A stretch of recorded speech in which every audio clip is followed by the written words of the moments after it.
It's been 13 years since I've known you. Guarded you for so long, but I don't own you. You so sacred to me, but I feel it's only right to show the whole world who you belong to. Ooh, you a blessing to so many, but a curse too. The devil's holding you hostage, don't deserve you.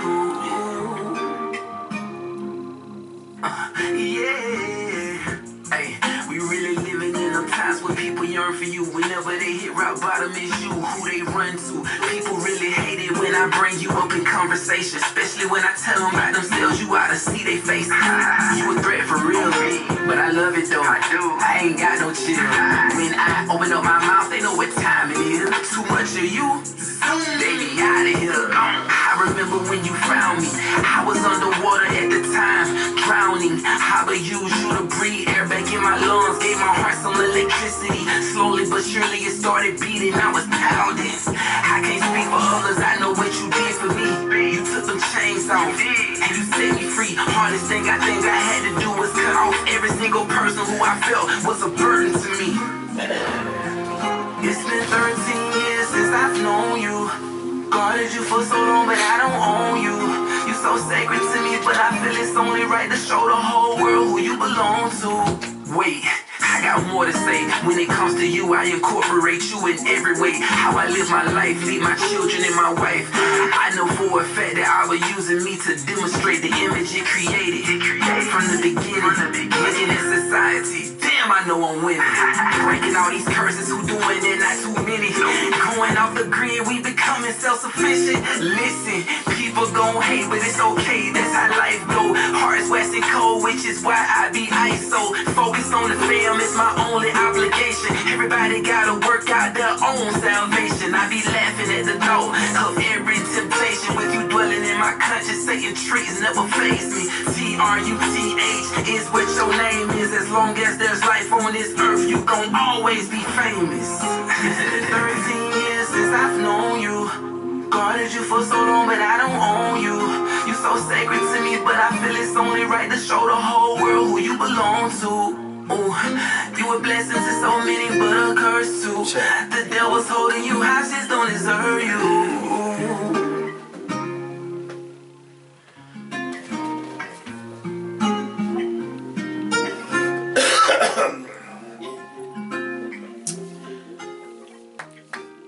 What's up? What's up? What's up? YouTube, what's up? What's up? Facebook, how y'all doing today? How you all doing today? I hope everyone is doing well. I hope the Most High have truly blessed you over and abundantly with everything. I hope the Most High really truly have blessed you today. I'm coming. This is my. Yesterday I was sick. And I'm still struggling a little bit today. But my wife and I, we was downstairs eating. And we was just talking about the people in Houston. And I said I wasn't going to come on today, but I had to come on because I wanted us to be able to talk about, I wanted to talk about the situation in Houston a little bit. Because I think it's very important that we take heed to what's going on in Houston, because it's inevitable that it may happen in your local town or city. Let me read you a verse. It says in Hosea 4:6, it says, "My people are destroyed for the lack of knowledge. Because you have rejected knowledge, I reject you from being a priest to me. And since you have forgotten the laws of your God, I will also forget you. I will also forget your children." Okay? Then it reads, "O creators of the prayer is," our prayer is, it says, "O creators of the heavens and earth, of of all radiant and vibrations. Soften the grounds of our beings and carve out a space with us where your presence can abide. Fill us with your creativity so that we may be empowered to bear fruits of our missions. Let each of our actions bear fruit in accordance with our desires within your purpose for our life. Bestow us with the wisdom of produce and share what each being needs to grow and flourish. Untie the tangled thread of destiny that binds us as we release others from the entanglement of the past mistakes. Do not let us be seduced by that which distracts us from our true purpose, but illuminate the opportunities of present moments. For you are the ground and the fruitful vision, the creator, power, and fulfillment, as all is gathered and made whole once again. So let it be. Like I said, good evening, good evening, good evening. This is Breaking Strongholds Ministries, but also YouTube and Orlando, Breaking Stronghold Ministries. But I just want to talk today a little bit about what's going on in Houston. But let me read you something else out of 2nd Ezra before I get talking about that. And it's coming out of this book here, the Ethiopian Bible, okay? It's coming out of the Ethiopian Bible in 2nd Ezra chapter 5, verses 9 through 12, I think. It says, salt water will be found in the sweet, and all friends will destroy one another. Then reasons will hide itself, and understanding will draw itself into its chambers. And it will be sought by many, and won't be found. Unrighteousness and lack of restraint will be multiplied on the earth. One country will ask another, has righteousness or a man that does righteousness goes through you? And it will say, no. It will come to pass at that time that men will hope but won't obtain. They will labor, but their ways won't prosper. I am permitted to show you such things, such signs. Okay, but Ezra was asking the Most High, or the holy angels, what is going to take place on the earth at the end times.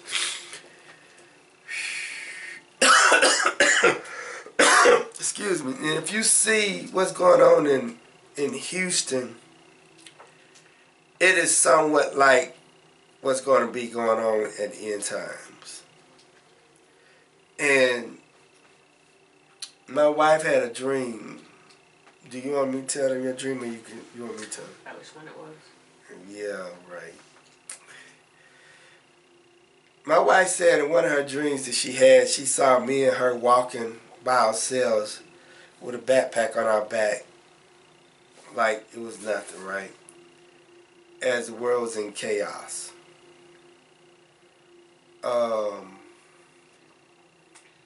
Houston is in chaos.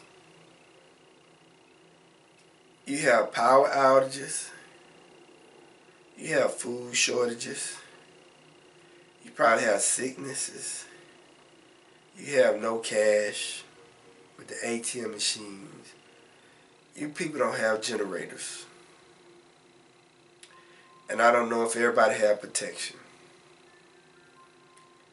And see, a lot of us don't expect for things like that to happen in the areas of where we are, because we think that we are secure in wherever we are, because that just happened to them. It didn't happen to me, it happened to them.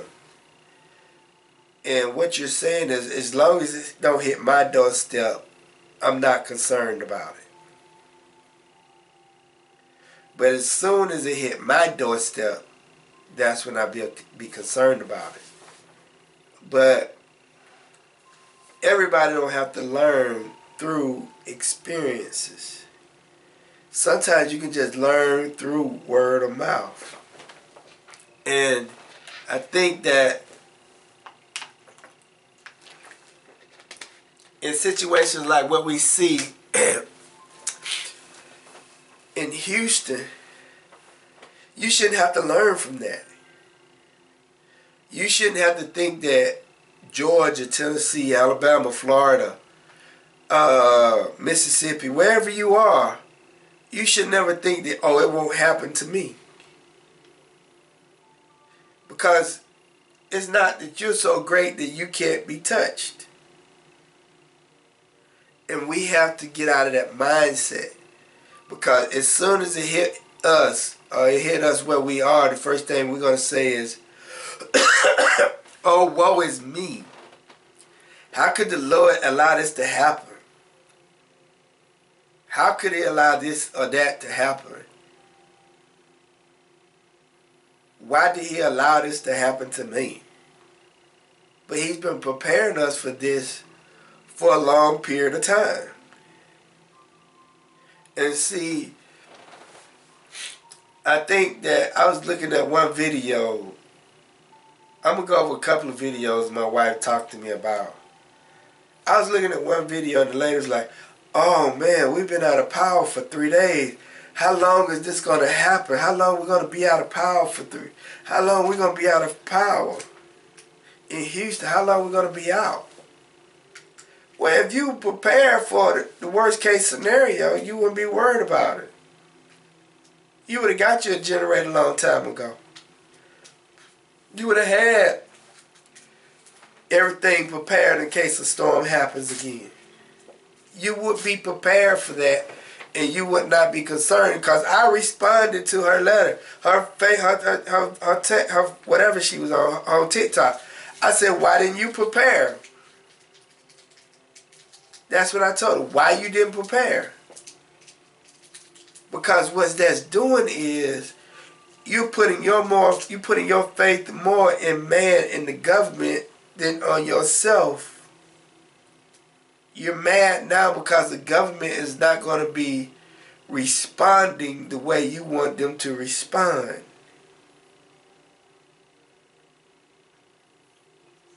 So, one thing I learned about this Houston situation is that people are not prepared as much as they think they are. People are not prepared for situations like this. People are not prepared, and they're not taking it serious. Because that's what the word said, Hosea 4:6, my people are destroyed for the lack of knowledge, because you have rejected knowledge. I reject you from being a priest to me. And since you have forgotten the laws of your God, I will also forget your children. See, when you hear people tell, like what I'm doing now, telling you you need to prepare for these times that are on the way, thinking that, you gotta be in a mindset that something bad is gonna happen. You always in preparation mode. Just like that girl, I didn't have no pity for her, or no empathy, or no sympathy, because you knew it was going to. You knew that storm was coming, and if you knew that storm was coming, you should have left Houston, or you should have got everything that you needed that could be able to sustain you for at least a week. That's the power outages. The stores are not taking they're not taking ATM cards. The ATM machines are not working.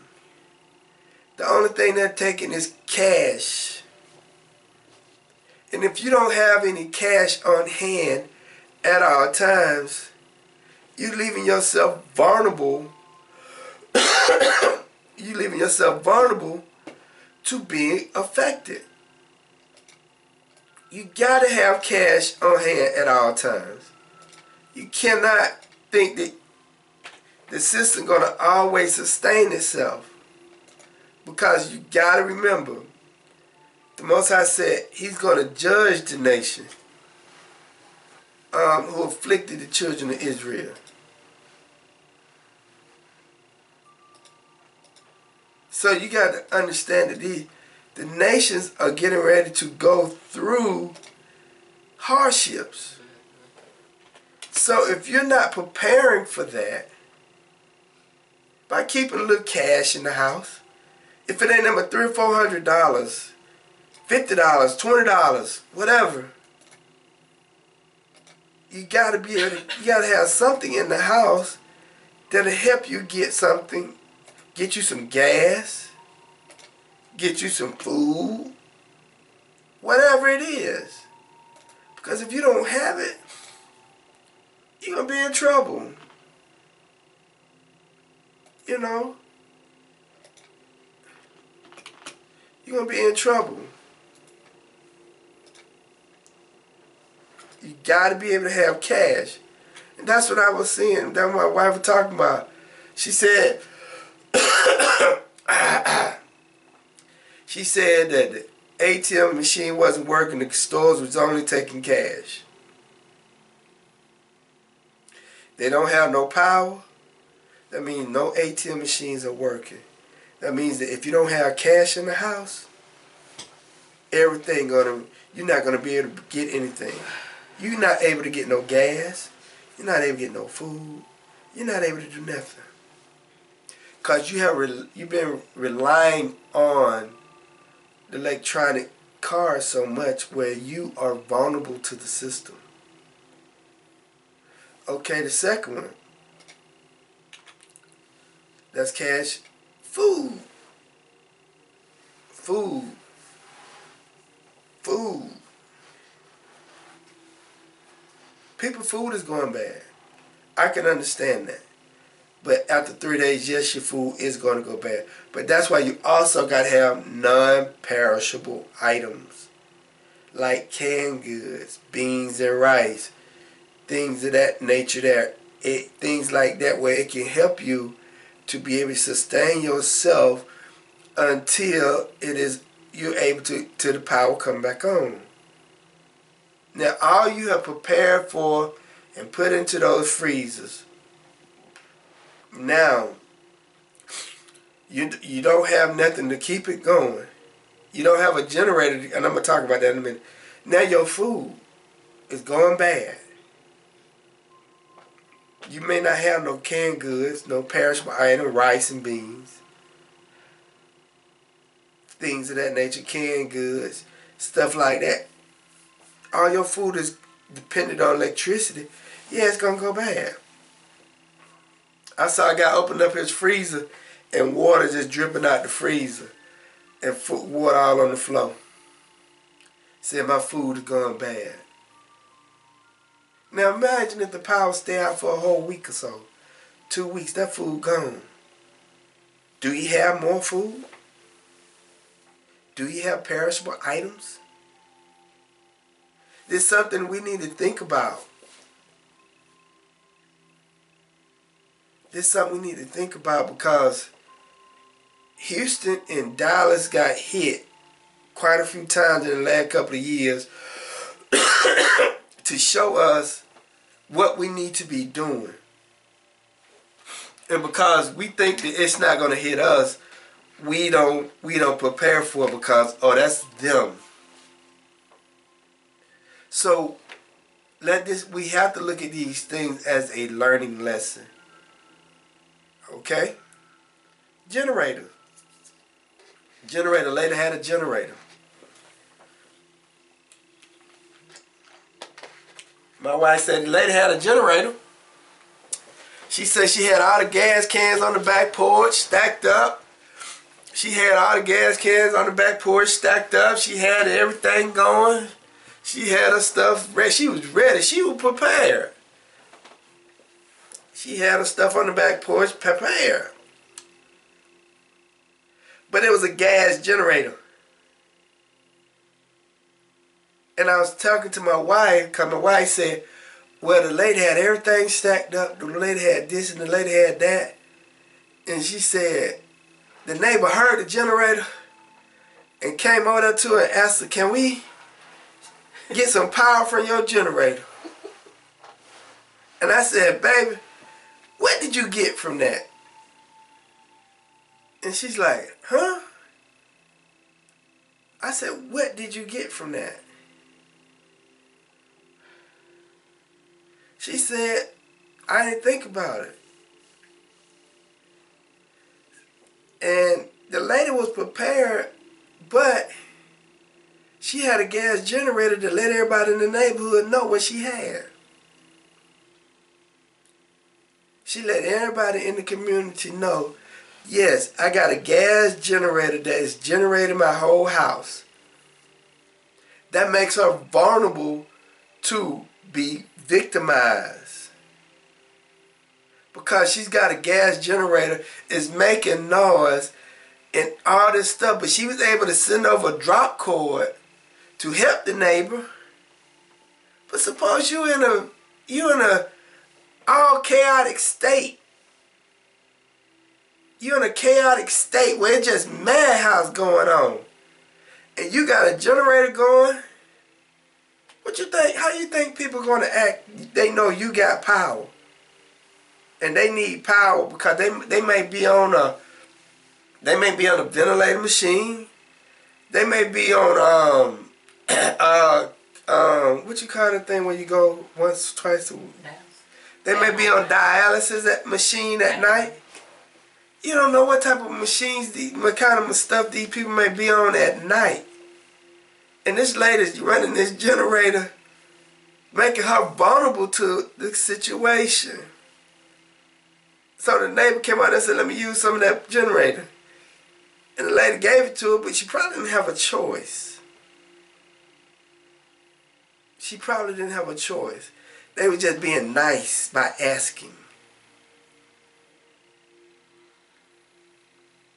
So yes, she had a generator, but she had a gas-operated generator. But then my wife said there was another lady who had a generator, but they had the generator in the house because she charged it up. She charged it up all week. Excuse me. She charged it up all week.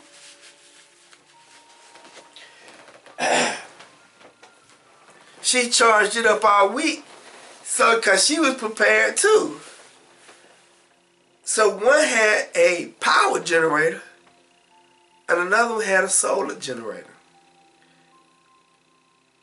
Even if you're going to get a generator, get a solar generator. Because don't nobody know what you got going on in your house, because you can bring the solar generator in the house and charge everything up so that nobody know what you have. So that was two differences when you talk about generator. One had a power generator, one had a solar generator. The one with the power generator brought attention to her situation. The one that had the solar generator, didn't nobody know what she had. So she could have her solar generator. She had everything going and didn't nobody know what she was doing. Nobody knew. She was just cooking her food. She had her coffee maker going. She had her stuff squared away. She wasn't concerned. Also protection. If the power be out for another 3 to 4 days, you can expect vandalism to go on in Houston. They may not be talking about it now, but you can expect vandalism to start going on right now in Houston. In the next 3 days, if they don't have the power on, you can expect vandalism to happen. You can expect some violations, some violence to happen. Especially people who did not prepare compared to the people who prepared. Because everybody didn't have the money. Everybody don't have cash because they were dependent on the ATM systems. Everybody might not have had the food. Everybody might not have been able to have the food. And then nobody had the cash. So they couldn't generate. They don't have nothing going on. So what you think they're going to do? And they got protection. Mainly, these people may have protection. So you got to think about these things in these moments. You can't take it lightly as if, nah, it ain't going to happen to me. And also sickness. You got to think about sickness. My wife and I, we've been sick for the last 3 days. Tuesday, Wednesday, today, Thursday. We've been sick since Tuesday.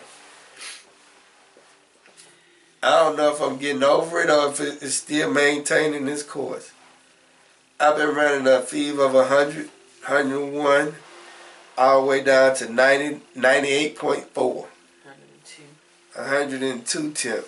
So we've been cold, hot, temp up, down, eyes hurt, all that. We've been sick for the last couple days. And I'm saying to myself, and I had to talk to my wife about it, I said, you have to prepare for being sick in calamities in a time of people living in Houston. Don't think that people are not sick in Houston. There's some people that probably got a flu. There's some people that probably got a cold. There's some people that are sick in Houston. Whether they're on a dialysis machine, whether they're on a ventilator machine, they own something.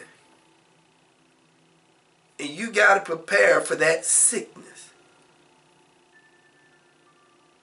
And that's something that you got to deal with. Like I was telling I was just thinking about this. You got to isolate one room. If you're going to stay in your house and somebody's sick, you got to isolate one room for people who are sick. Contamination room, they have to be in that one room until they get over their sickness. Now people with dialysis and the ventilators and all this other stuff, who knows what these people got going on? These people that got to go to dialysis in Houston, where they gonna go? They said it was over 3 million people that was sick. 3 million people that was affected by it with power outages. Suppose say 20,000 was on dialysis, and some of them go 3 days a week. Where they gonna go? And suppose 5,000 of them people had home dialysis machine, and the power was out, and they had to use it every night. What they gonna do?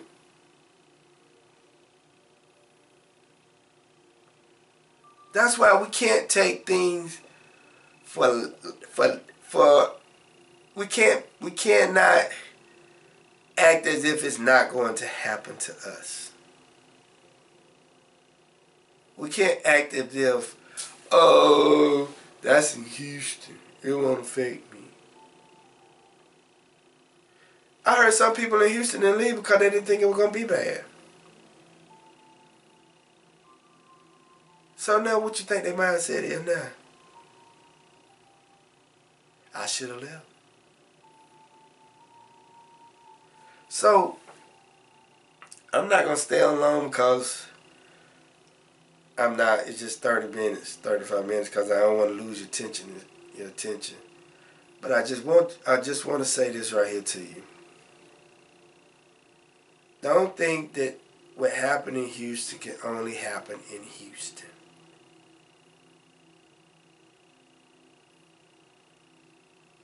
Make sure that you are prepared for a storm if it hits your location. You gotta have 3 months of medical supplies, of medication. That's the sickness. You gotta have, and I talked about this a little while ago.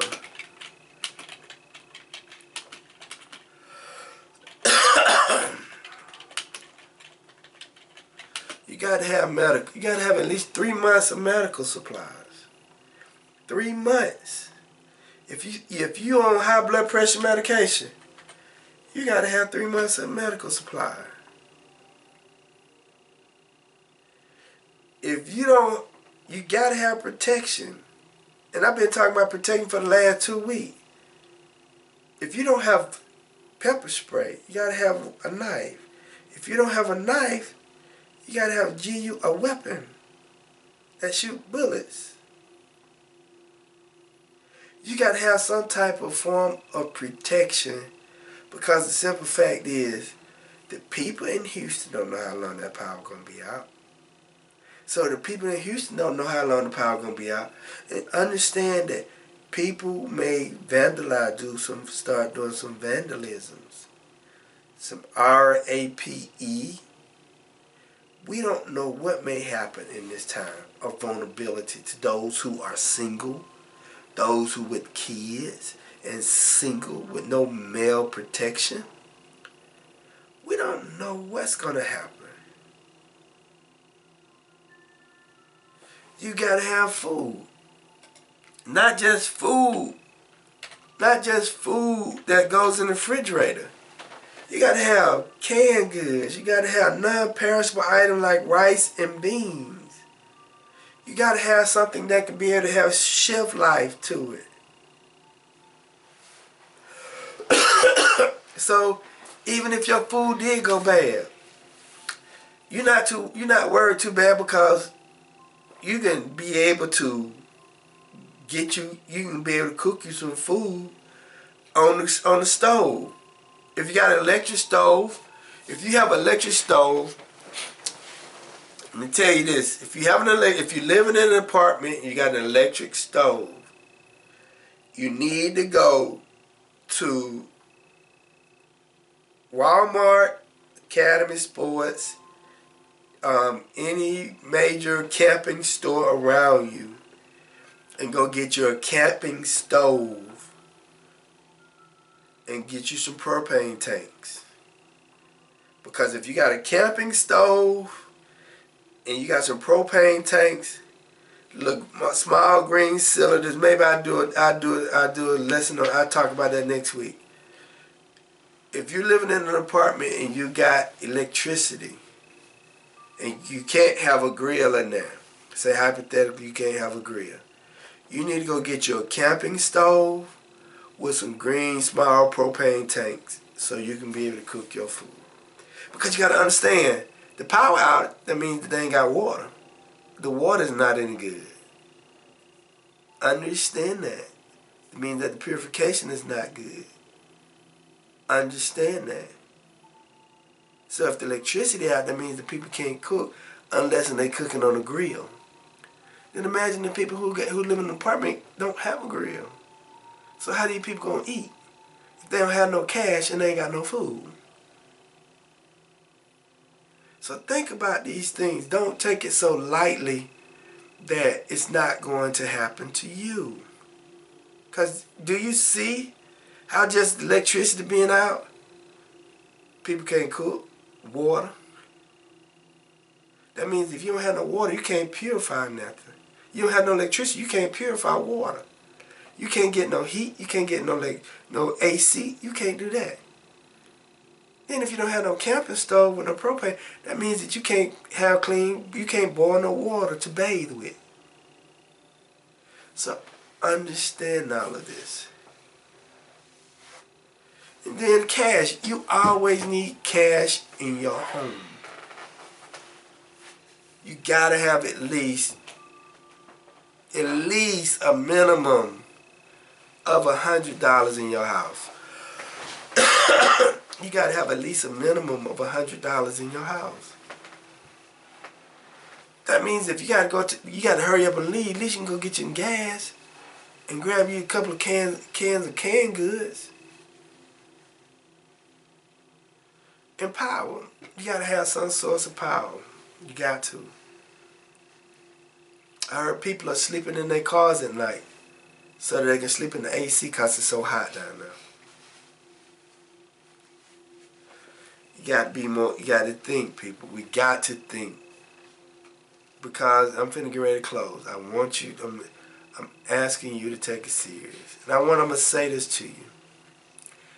Don't allow your burdens, your problems, your misfortunes to be somebody else's problems and misfortunes.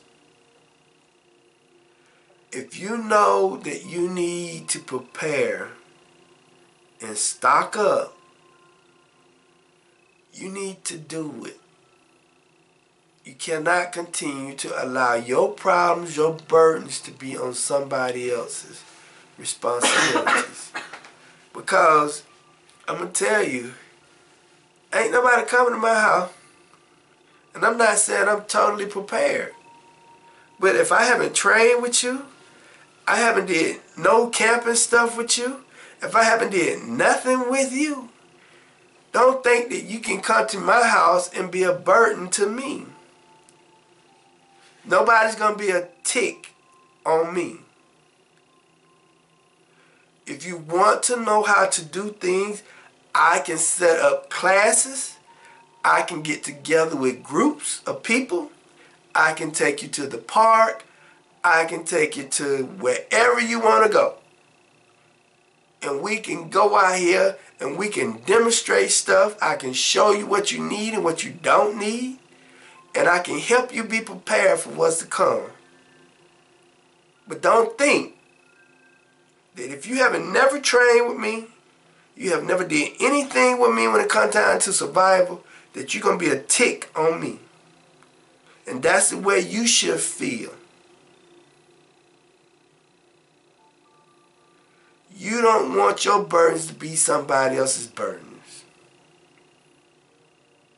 So now people are borrowing power from somebody else because they didn't prepare. Now they probably going asking for some gas or some food because they didn't prepare. Take it out of your household. So learn from what's going on down there in Houston. And what you say, baby? And I'm closing with this, because I'm going to say something to you. I can shoot 1,000 yards. My wife can shoot 1,000 yards with no problem. We're not going to let nobody else burn be ours unless we want it to be. I'm just saying to you, please, don't allow your burdens to be somebody else's. Prepare. Prepare for this. It says in Hosea 4:6, my people are destroyed for the lack of knowledge because you have rejected knowledge. This is what I'm giving you, knowledge. I reject you from being a priest to me. And since you have forgotten the laws of your Father, your God, I will also forget your children. Understand that. Prepare for it. If you got grandkids, you need to prepare because the mother may not be prepared. So that's all I want to talk about tonight. It just won't be 30 minutes. But I'm just saying to you all, please, not please, because I don't have to say please to the Most High, so I'm not going to say please to you. I'm asking you to take heed to this knowledge that I'm giving you. So, Father, as we come to you this evening, we thank you, we bless you, praise you. We give you all the honor and the glory and praise, Father. We ask that your people take heed for the things that's going on in the world so that they can prepare themselves for this coming of you. Let us be physically and spiritually ready for what's to come on the earth, Father. Let us not take it lightly what's going on in Houston and think that that's Houston problem. Or that's Miami problem, or that's Key West problem. No, that's everybody's problem. And we have to be able to be ready for it. So, Father, I ask that you continue to lead us and guide us and cover us. Hear the way you want us to hear, see the way you want us to see, and speak the way you want us to speak. And all these things we pray in your higher name, so let it be. Shalom, shalom, shalom. Hey, Sabrina. How you doing, my sister? Have a good one, okay?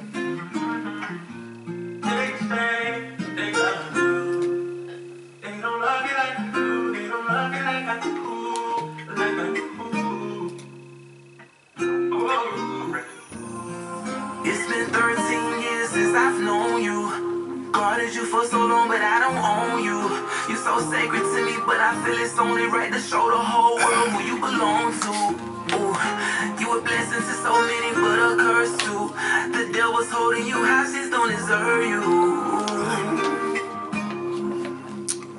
Yeah. Hey, we really living in them times when people yearn for you. Whenever they hit rock bottom, it's you who they run to. People really hate it when I bring you up in conversation, especially when I tell them about themselves. You ought to see their face. You a threat for real, but I love it though.